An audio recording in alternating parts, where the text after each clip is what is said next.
How to archive Roblox game in Roblox Studio. So first, just open up the Roblox Studio app on your PC.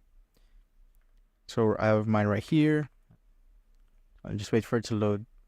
So once you're here, what you need to do now is just go to My Games here on the left navigation bar on the side right here. Click on that. Then go to any game that you want to archive. Hover to it. Then click on the three dot icon on the top right of that game.